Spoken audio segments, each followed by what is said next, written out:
Welcome everyone to our 6th annual strategic planning retreat. Can everyone hear me in the back? You can hear me? Chris Barrett, can you hear me? Can you come over here, please?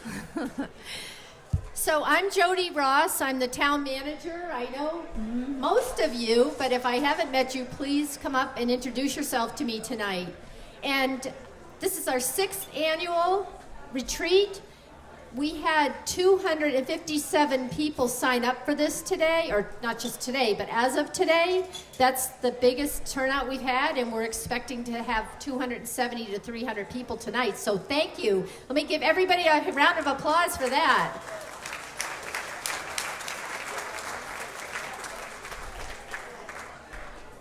So I'm just going to tell you how the evening is going to go briefly.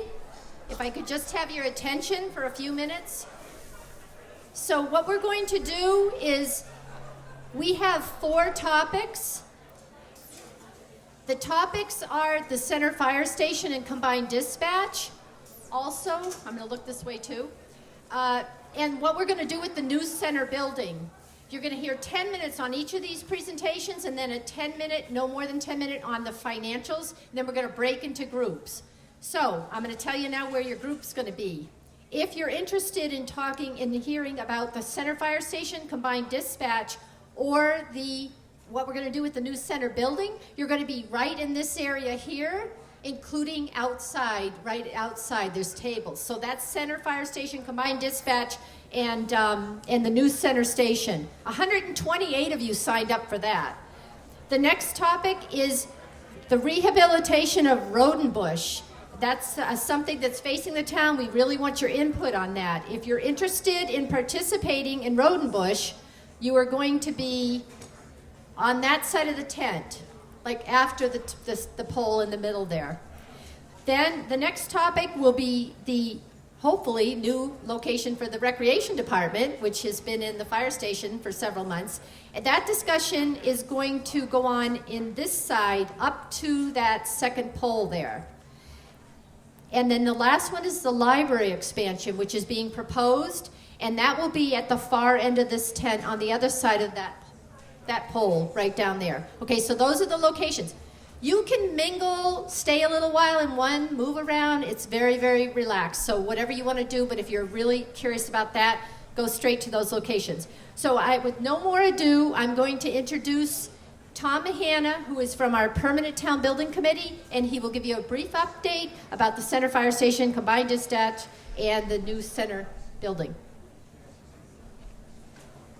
Okay, thank you, Jodi. Good evening, everybody.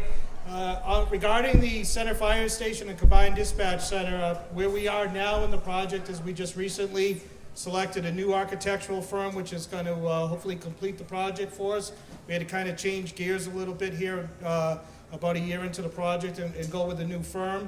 So we've recently brought them on board. They've just started working in the last month or so with both the police and fire departments to kind of establish or redefine the program to be able to proceed with the design of the new facility. So tonight we don't really have any definitive plans to share with you as far as what's where we're at right now. We're kind of in the process of starting over, but we're happy to talk about kind of where we are, what our plan is moving forward in the schedule. Tied into that is the combined dispatch center. That is also proceeding along with the fire station. That's actually on a little bit more of an accelerated schedule. We actually hope by this time next year to actually have the combined dispatch center up and operational just in time as we break ground for the fire station. So we'll be happy to talk about that. We also have Chief McEnany and Tim Wickham, our Police Department Operations Administrator here, can talk about what our plans are for dispatch. And then lastly, what we, once the fire department moves out of the center, I don't want to be not looking over here also, we need to now start planning for what's going to go in its place. So we have a building that's in need of a significant amount of repairs. It's a 40-plus-year-old building. We have other needs in town. Some of the things we've been talking about all throughout this process and several of these retreats is needs for more meeting room space and some other departments that are in inadequate facilities. So tonight we want to kind of get some feedback from everybody as to what they might think or might want to see go in to possibly a new building located right there in the center. So we have a couple of concepts that we can share with you tonight that was just in the very preliminary planning stages, but give you some idea on how the new center building might look. So with that, be happy to meet some of you tonight and talk more in detail. Thank you. Well, we're here tonight to, we want to give everybody, first of all, an update on kind of the status of the project. We kind of had a major change a few months ago where we had to switch architectural firms, and we pretty much had to start over in the design process. So that was very discouraging, but we felt it was a decision we needed to make really to get the project back on track. And so we're here tonight to kind of give everybody an update on what we've accomplished to date. We've just gone through a selection process and hired a new architectural firm. They've just they've only been working about a month or so, and want to give everybody an update on where we are on not only the fire station, but also the combined dispatch center. Where are you at?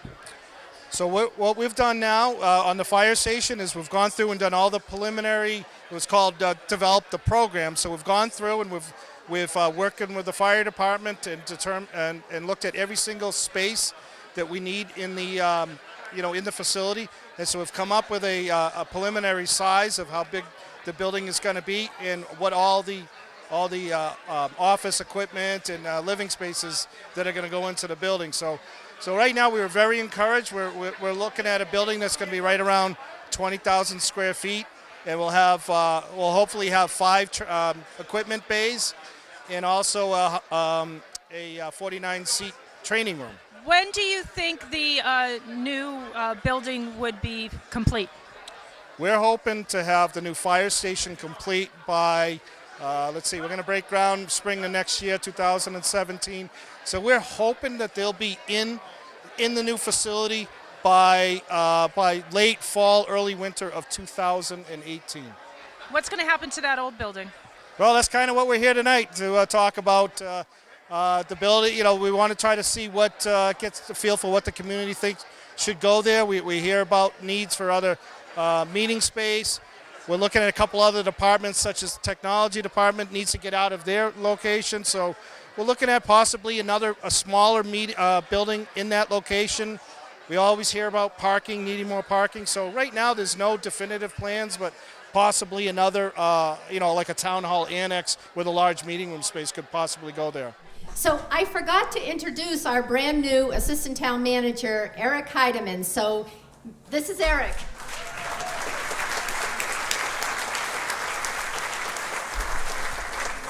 He's been up since 5 a.m. and he's had a full day, so be patient with him, but I hope you introduce yourself to him and talk to him tonight.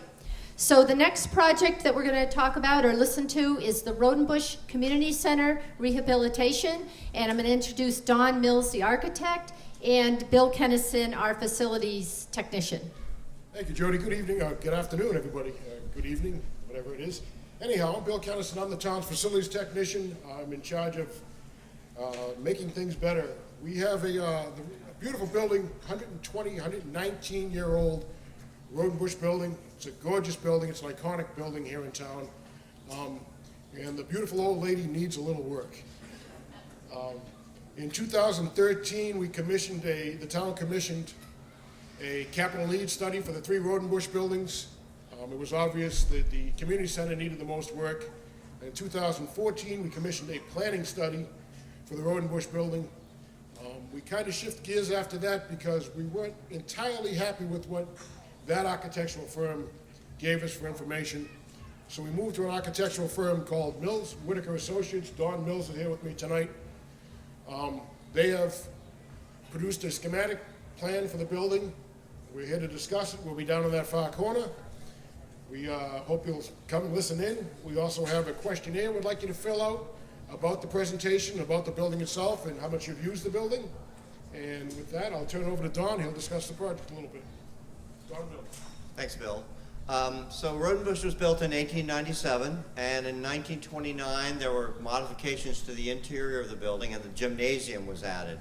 That was the last time that anything significant has been done to the building.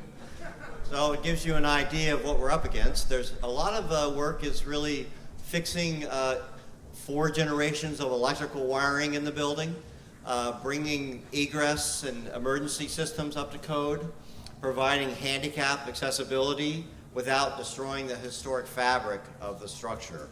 So the rehabilitation exercise that we were given to do created a significant capital improvement to the building.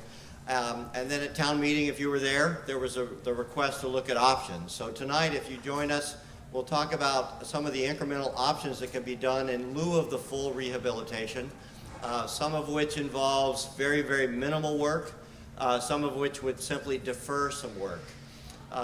So we want to hear from you, and one of the biggest questions that has been asked is, do you want to see the community center continue in the structure? It's been the Rodenbush Community Center since 1975. It seems to be extremely active and a part of the civic community fabric of the town. Originally was part of the town's actual facilities, and now is a separate tenant. But that's a key question that we'd like to hear from you about tonight, and we can go over the floor plans briefly, some of the deferred maintenance issues we need to deal with, how we're trying to protect the historic nature of the building in the process of doing all of that. So please join us if you can. Thank you. In that corner.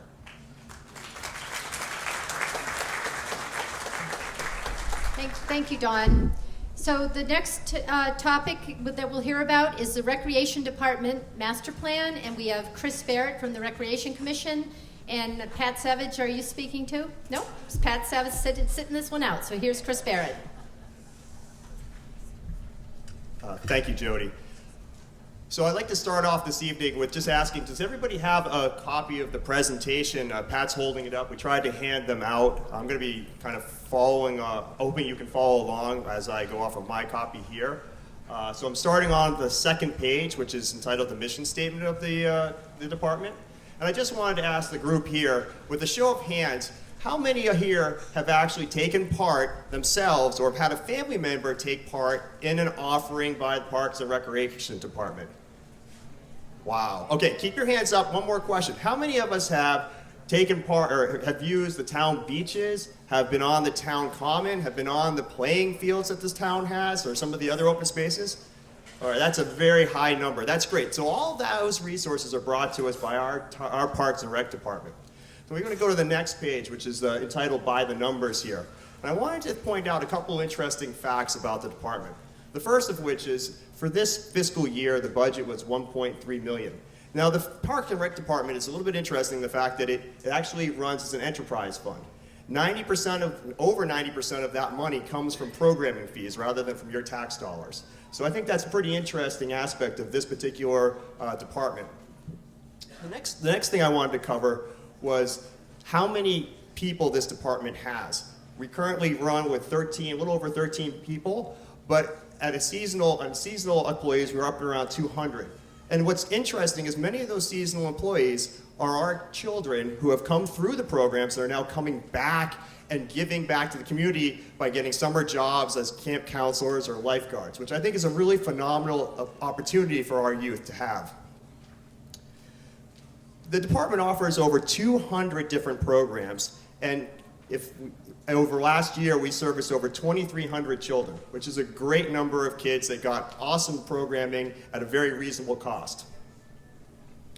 In addition to the programming, the town also maintains over 175 acres of open space, whether that's from our beaches or the town common or our playing fields. We could switch over to the next slide here. And I think for you guys, it was printed on both sides, so you might have to flip over. I mentioned earlier how much programming that this department offers. The range of programming is incredible. For children to adults, we provide all sorts of sports and recreation activities. But in addition to that, we have things like concerts on the common, which are a wonderful thing to take part in throughout the summer nights. We also have STEM programming, in which we have Creation Station and things like that for our youths. We have after-school activities, the after-school program for the kids once they get out of school, which is a fantastic offering.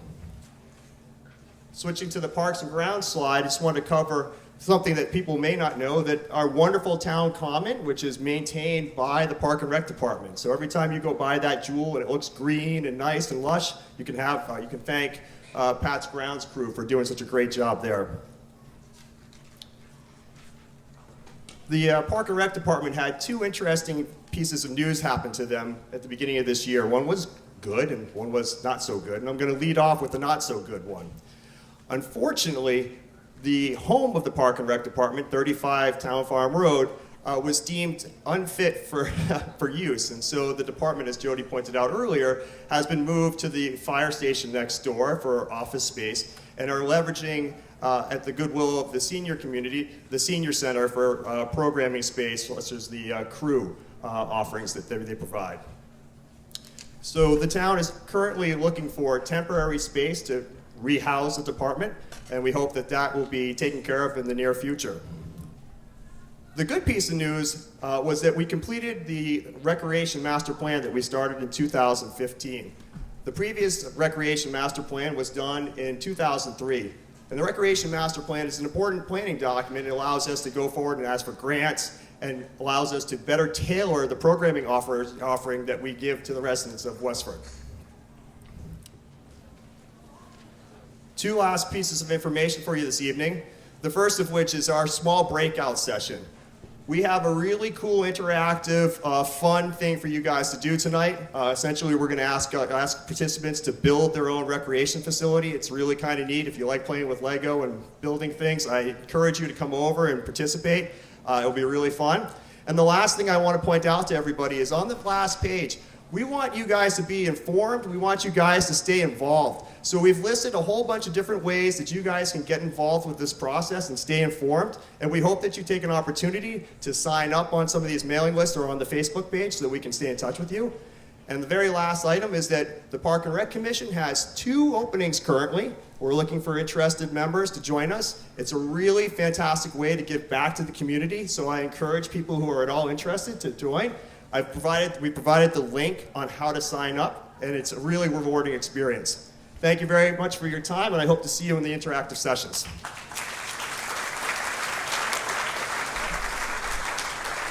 Thank you, Chris. So how many in this room think 60 is the new 40? Yeah, I think several of us, right? So the last high-level presentation is on the library expansion grant and project, and then we're going to have a financial brief session. Hopefully you all got the handout. If you didn't, maybe you can raise your hand and we'll find you. Our Dan O'Donnell, our finance director, has them, and we'll hear what this is all going to cost us. So next is Kathleen Canavan, library trustee, and Ellen Rainville, library director.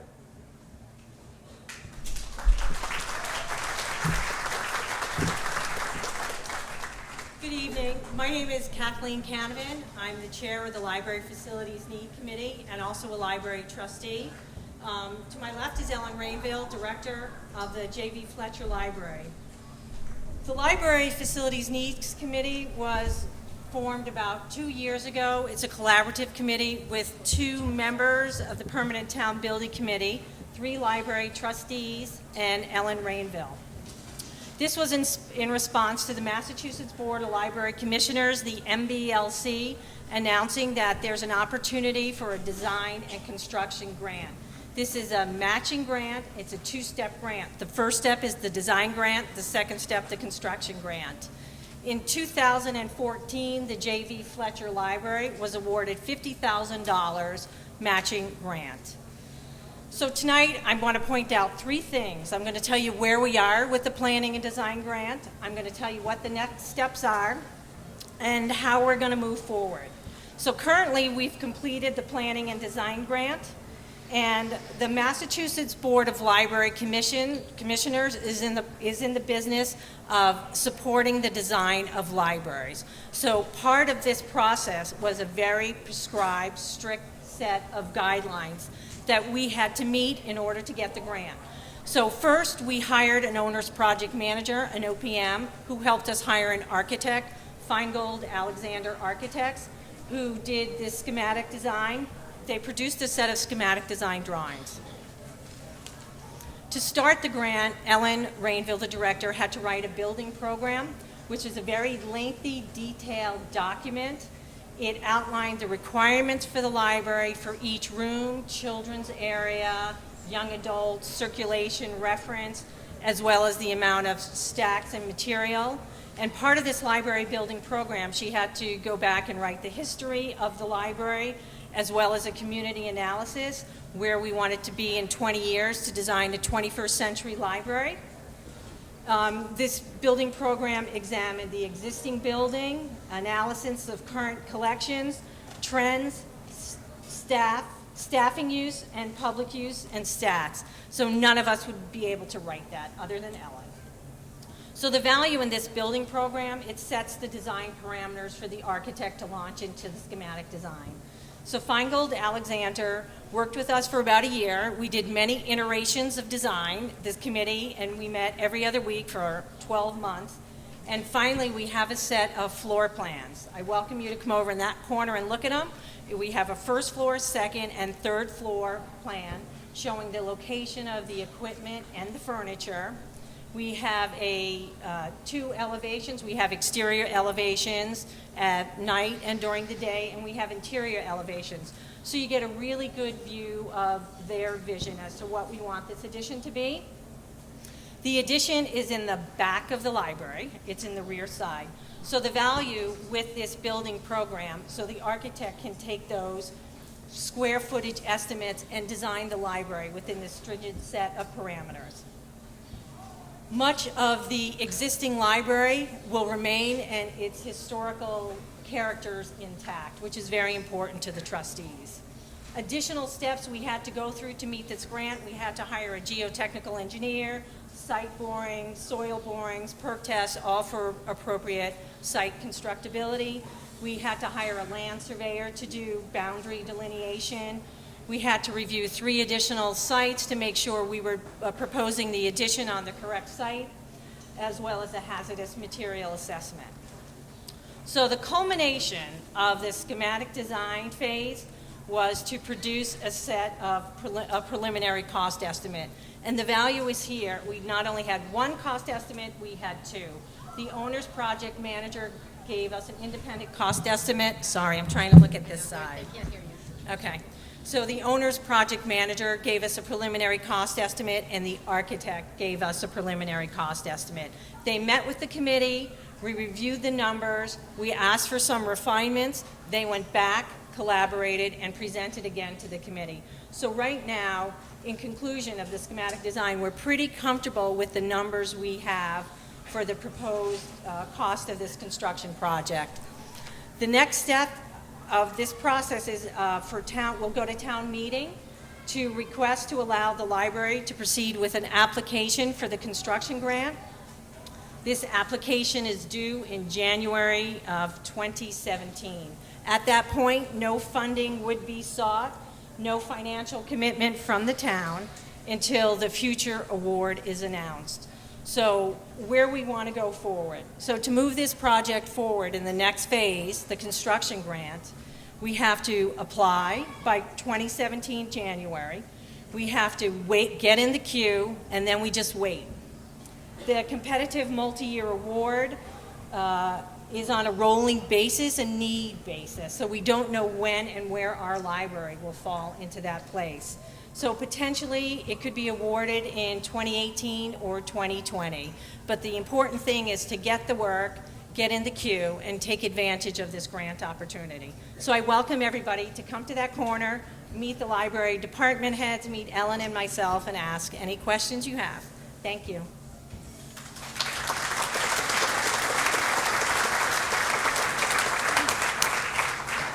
All right. Lastly, we're going to hear from Dan O'Donnell, our finance director, and Christine Collins, our treasurer collector, about how we're going to pay for all this. And then as soon as they're done, I'm going to tell you about dinner and the ice cream bar and get the show on the road. Yeah, I think I'm late. So of course she mentions dinner right before I have to present, but that's okay, I'll go quick. So this is Christine Collins, our treasurer director, and Jesse Beyer our assistant town accountant, finance and budget analyst, and representative for the Community Preservation Committee. And as I'm saying that, I realize I'm the only person with one job up here. So I assume everybody's gotten this handout we put together for you, just so you have some numbers in front of you for your breakout sessions. Basically, this is just a tool for you right now. These are all assumptions. The only certain numbers we have here are the appropriations that we've already made at previous town meetings. Those are for the fire station, the combined dispatch, the some of the design for the road and bush, actually the design for the road and bush, and the feasibility study for the library. So I'm going to briefly go through each one and explain what we have for information here.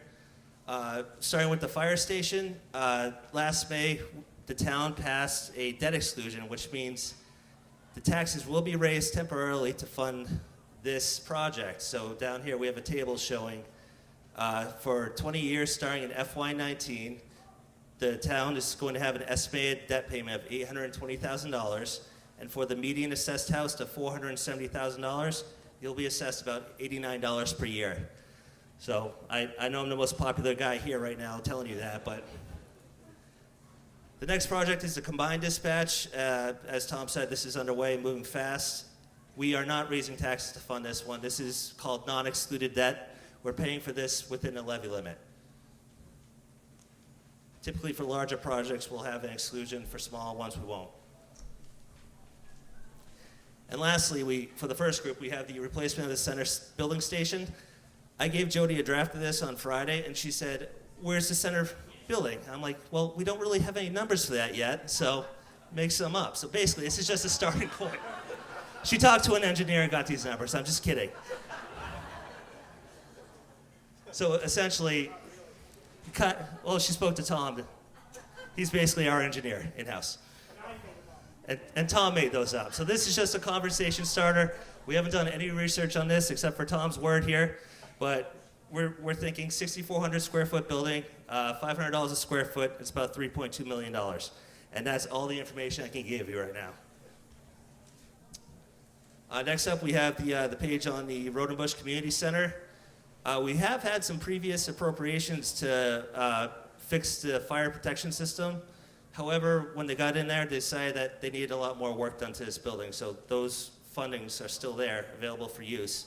And just this last town meeting, we appropriated $270,000 for the design for the rehab.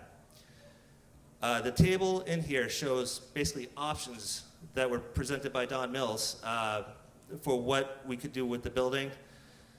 So there's 5 different options, ranging from just fixing the egress repair to the full plan that he submitted. And this is just an assumption here, but just so you have a frame of reference, if we borrowed this money for 20 years at the FY16 impact, these are the additional assessments you'll have here on the right if you have the median assessed house at $470,000. So just to give you some semblance. If it's excluded. There's a big if up here. Nothing's been decided yet, so. Moving on to the recreation master plan. The town manager's office has sent out 2 RFPs. One is, and this is for the short-term solution. One is to lease office space within town, either 2,000, 2,500, or 4,500 square feet. These are estimates right now. We haven't gotten that information back yet. Also, we're looking into borrowing to purchase for modular trailers for temporary space. And again, here are some figures here for you.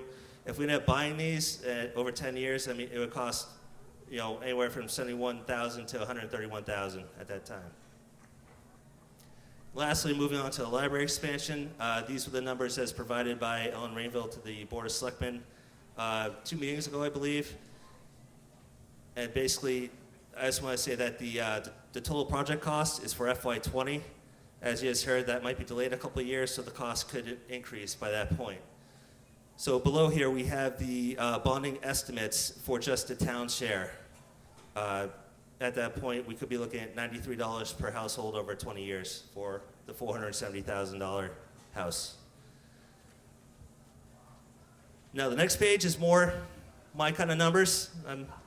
This is what I live for, so if you want to know what kind of debt we have out there, you can take a look at this. I'm not going to explain it because dinner's cooking. And if you're more visual, we have a graph showing the drop-off in debt in future years. So again, Christine, Jesse, and I will be walking around during the breakout sessions. If you have any questions, flag us down, and we'll come running. And that's about it. So. Thank you, Dan.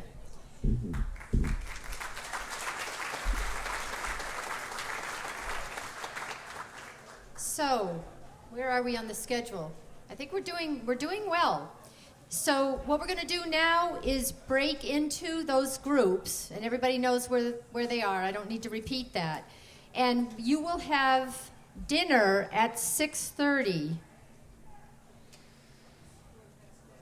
Yeah. So you got 15 minutes to get talking. So I guess we better move ahead. I don't know what's. No, this isn't right. Okay, hold on. Oh, okay. Well, good. So I guess we want to eat. Can we eat? Oh, we're going to eat. All right.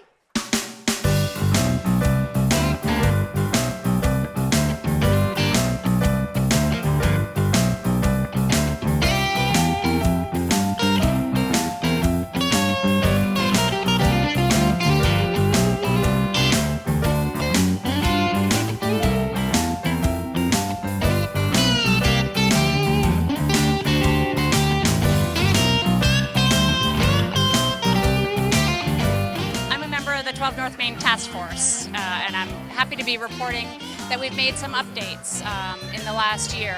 We have done some debris removal. We've removed the vines from the outside of the building, and we've stabilized the inside of the building. So things have been happening that are not really visible from the outside, and that's all in an attempt to save the structure, which is what the 12 North Main Task Force has been focused on over the last year and a half. So can you tell us a little bit of what are the future plans for the building itself now? Well, that's actually the charge of the task force, and the task force is really now getting into what are the appropriate uses. The town did foreclose on the property, and the town does want to dispose of the property. The town won't necessarily hold the property in perpetuity, and so the next task for the group is to determine who might want to purchase the property and to issue a request for proposals. And I think their intention at this point is a fairly broad request for proposals to see what the market brings and see what the market thinks can be done with the building.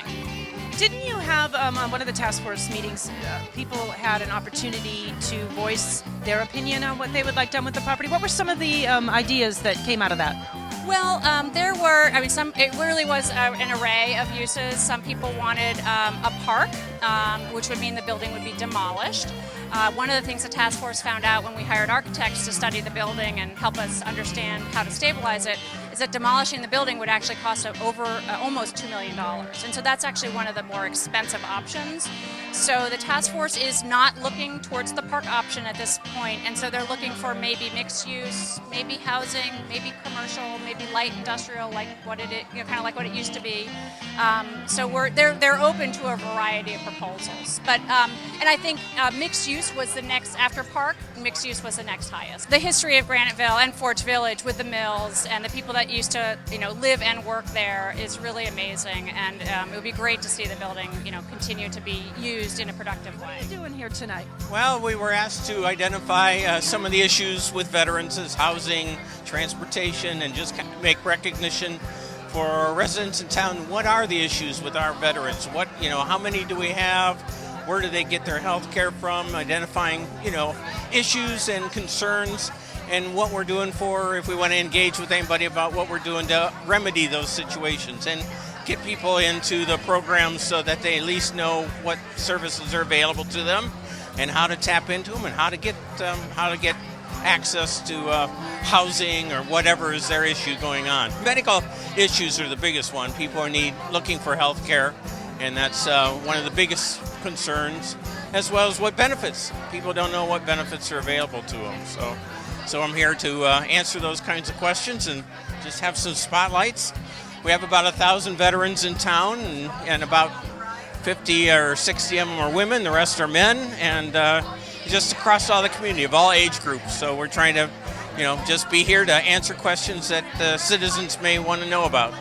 What if people didn't make it here tonight, what's the best way that they can get that information? Well, they can. I work 5 days a week. I work for the town, so I'm at the Millennium Building, and you can call me anytime. I answer my phone almost all times of the day and night. So, and the best way is just call me, and then I'll meet with them either in their home or at my office or the senior center, and we'll talk about what their concerns are, and they feel free to ask a question, find out if they're eligible. We have a lot of people that don't identify themselves as veterans. They think veterans have to be retired military, and that's not true. If you served more than 180 days of active duty service, you're a veteran. Well, this is just such a great opportunity to be able to talk to residents of Westford about the different services and programs that are offered at the Cameron Senior Center, as well as get feedback on things that we might not be doing that they might be interested in seeing at the Senior Center. We offer a myriad of programs, from transportation to social services to fitness classes and enrichment and day trips. So it's just a great way to get feedback and again to let people know what we do at the Cameron Senior Center. We are open on Monday through Friday from 8 to 4. We would love you just to stop by the Senior Center, and one of our staff members or myself will be glad to give you a tour. We have 9 different exercise classes that happen each week, and we have a billiard room and a fitness center that's fully equipped with modern equipment by Precision Fitness. And some people might be a little afraid to work out in the fitness center, but we have volunteers that monitor the fitness center, and it's open from 8:30 to 3 o'clock every afternoon. And speaking of volunteers, we have so many volunteer opportunities at the Cameron Senior Center. We're always looking for Meals on Wheels drivers, as well as volunteers to help in our administrative area, help serve lunches. So there's a lot of different avenues for people to get involved with at the Senior Center. Well, right now we're updating our open space and recreation plan. It's a 7-year plan. It recently expired, unfortunately, in January. We had some staffing issues, so we weren't able to be right on top of it. But we're now fully staffed in town and working towards completing it. Right now we are updating some of the chapters and also trying to solicit public input. We have a survey that is out right now. I believe there might be a link on your website. And we have an exercise tonight where we're asking folks to write some ideas of things that they would like to see regarding conservation and recreation issues, things that they would like to see in town, what's working, what's not. The plan is only as good as the public input that we get, so we're really, really hoping to get a lot of input this year.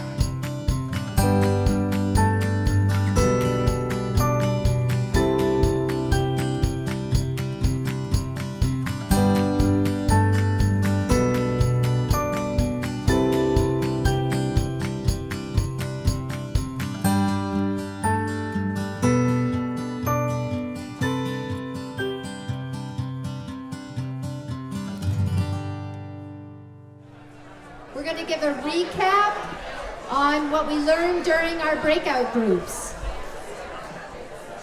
Okay, we'll start quickly on fire stations. So I gave everybody just a recap on where we are. So some of the big changes and decisions we had to make on the fire station project. Most notably, the fact that we had to change architectural firms midstream. Explained a little bit about that, the reasons why. Talked a little bit about what was completed to date. The encouraging thing that we wanted to share with everybody tonight is that we're right now we're at a point where we feel the facility, we're at about a 20,000 square foot facility that will incorporate all of what we were hoping to get for originally out of this project, which includes a five bay equipment bay, 50-seat training room, plus all the other required office and administrative spaces.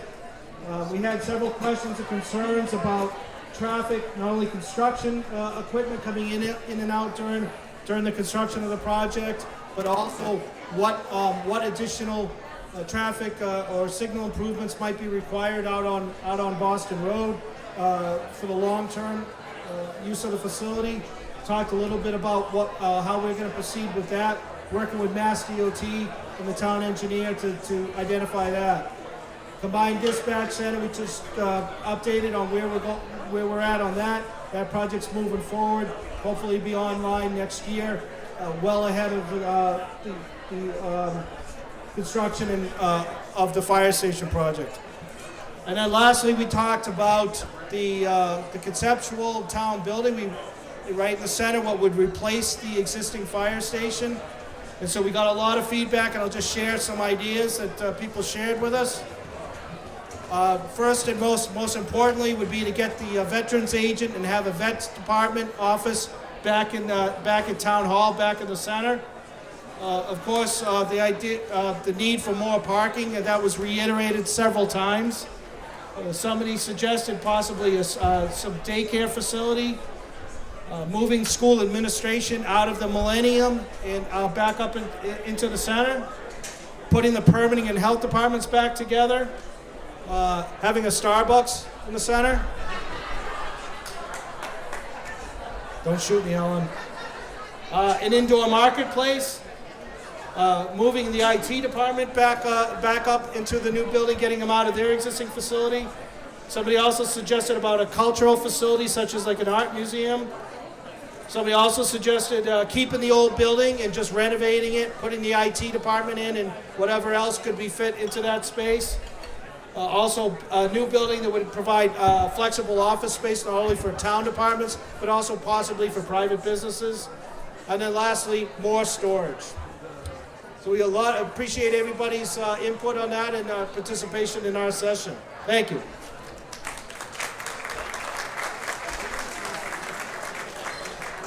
Thank you, Tom. So now we're going to hear about the proposed rehabilitation of Rodenbush.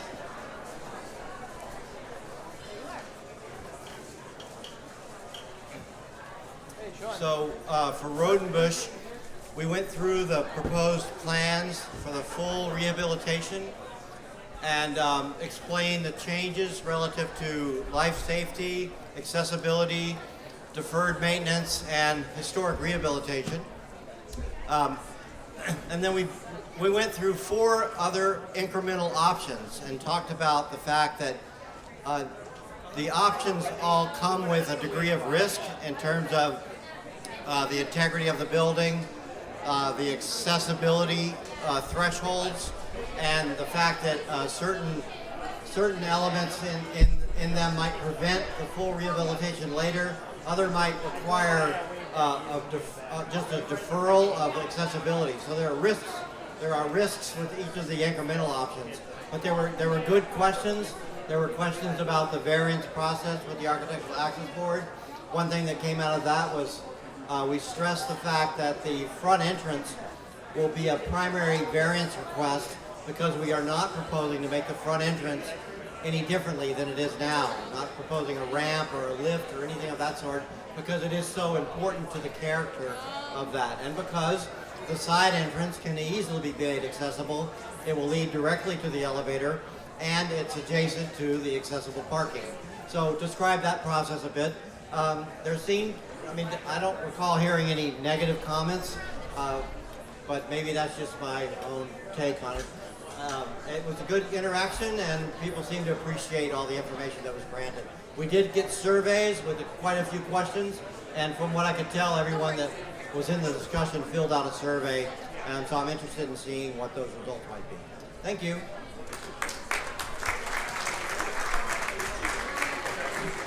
Okay, so now we'll hear from the Recreation Department Master Plan, Chris Barrett. Okay, so all I have to say is, wow, what an awesome session. I mean, my group was obviously the best, but I had an opportunity to walk around and look at what people have designed, and it is phenomenal. The energy, the enthusiasm was just fantastic. We're going to take what we've designed, we're going to scan those in and make them available for everybody to look at off of the town website, so look forward to seeing that in the next few weeks. What was amazing to me is that once we designed these things, people were saying, when are we going to build? We're going to build next year? And I have to tell them, well, we've got a few steps ahead of us. But it was really great exercise, really informative, and thank you all for participating. Hope you had a good time.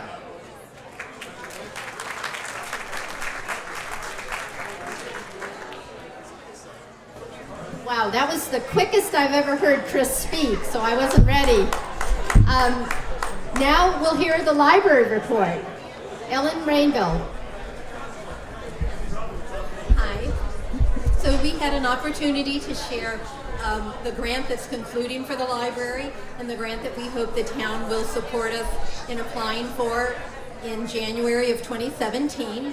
The most important thing that audiences here need to know is there's nothing imminent about our project, except that in October we're going to ask you to allow us to write another grant.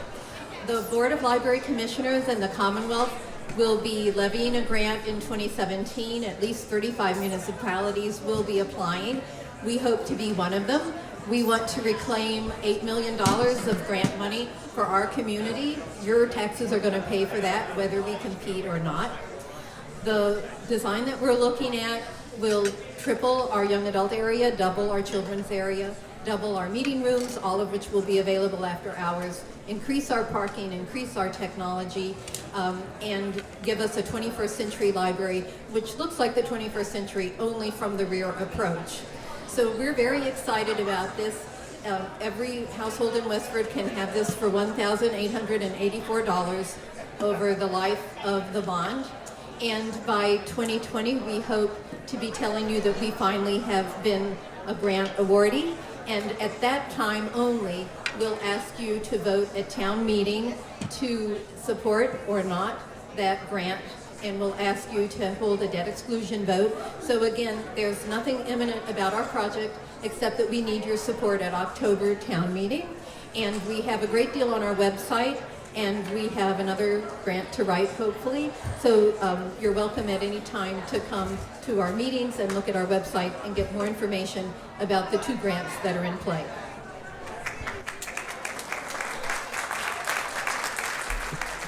So this concludes our 6th annual strategic planning retreat, and I think we had over 278 attendees, so that is our all-time high. Thank you all for attending. There will be online survey forms for you to fill out for us to collect data on what we can do better, what you liked, what you didn't like so much, and we can do it better next year. So thank you all for attending. Great to see you. Enjoy the rest of your evening. Thank you to Kimball Farms for sponsoring this.